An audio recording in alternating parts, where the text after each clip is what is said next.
संपूर्ण मुंबईमध्ये आज महाराष्ट्राचे मुख्यमंत्री देवेंद्र फडणवीस आणि उपमुख्यमंत्री एकनाथ शिंदे यांच्या स्वागताचे बॅनर लागलेले आहे आणि निमित्त आहे महाराष्ट्रातील सगळ्यात भव्य दिव्य अशा सहकार भवनाचं भूमिपूजन सोहळा जो आहे तो मुंबईच्या प्रतीक्षानगर या ठिकाणी पार पाडला जातोय। सगळ्यात महत्त्वाचं म्हणजे मुंबई जिल्हा मध्यवर्ती सहकारी बँकेच्या वतीनं सहकार भवनाचा भूमिपूजन सोहळा या ठिकाणी आयोजित करण्यात आलेला आहे। यासाठी एक विशेष प्लॉट जो आहे तो सुद्धा महाराष्ट्राचे मुख्यमंत्री देवेंद्र फडणवीस यांनी अलॉट केलेला आहे आणि त्या निमित्तानं आपण पाहतोय की मुंबई बँकेचे अध्यक्ष प्रवीण दरेकर यांच्या उपस्थितीमध्ये आणि त्यासोबतच महाराष्ट्राचे मुख्यमंत्री आणि दोन्ही उपमुख्यमंत्री यांच्या उपस्थितीमध्ये हा भूमिपूजनाचा जो सोहळा आहे तो पार पडणार आहे। सहकार चळवळीसाठी ही एक मोठी बाब मानली जाते। सगळ्यात महत्त्वाचं म्हणजे महाराष्ट्र राज्याचे उपमुख्यमंत्री स्वर्गीय अजितदादा पवार यांना सुद्धा या ठिकाणी भावपूर्ण श्रद्धांजली वाहिली गेलेली आहे। बरेचसे मान्यवर आहेत जे या ठिकाणी आज उपस्थित राहतील। मग बाळासाहेब पाटील असू द्या, आशिष शेलार असू द्या, मंगलप्रभात लोढा, पंकज भोयर,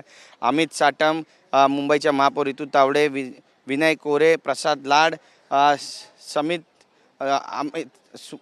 सेल्वन आणि राहुल शेवाळे, त्यासोबतच मिलिंद बोरीकर आणि इतर जे पदाधिकारी आहेत ते सुद्धा या ठिकाणी उपस्थित राहतील अशी माहिती आहे। सगळ्यात महत्त्वाचं म्हणजे सहकार चळवळ जी आहे ती महाराष्ट्रामध्ये अत्यंत महत्त्वाची मानली जाते आणि या भव्य दिव्य अशा प्रस्तावित सहकार भवनानं ही चळवळ आणखी पुढे नेण्यास मदत होईल हा मानस आहे। एकंदरीतच महाराष्ट्राचे मुख्यमंत्री देवेंद्र फडणवीस सहकार संदर्भात काय भाष्य करणार आहे हे सुद्धा पाहणं महत्त्वाचं ठरेल। कॅमेरा पर्सन योगेश गुरवसह गिरीश गायकवाड, TV9 मराठी, मुंबई।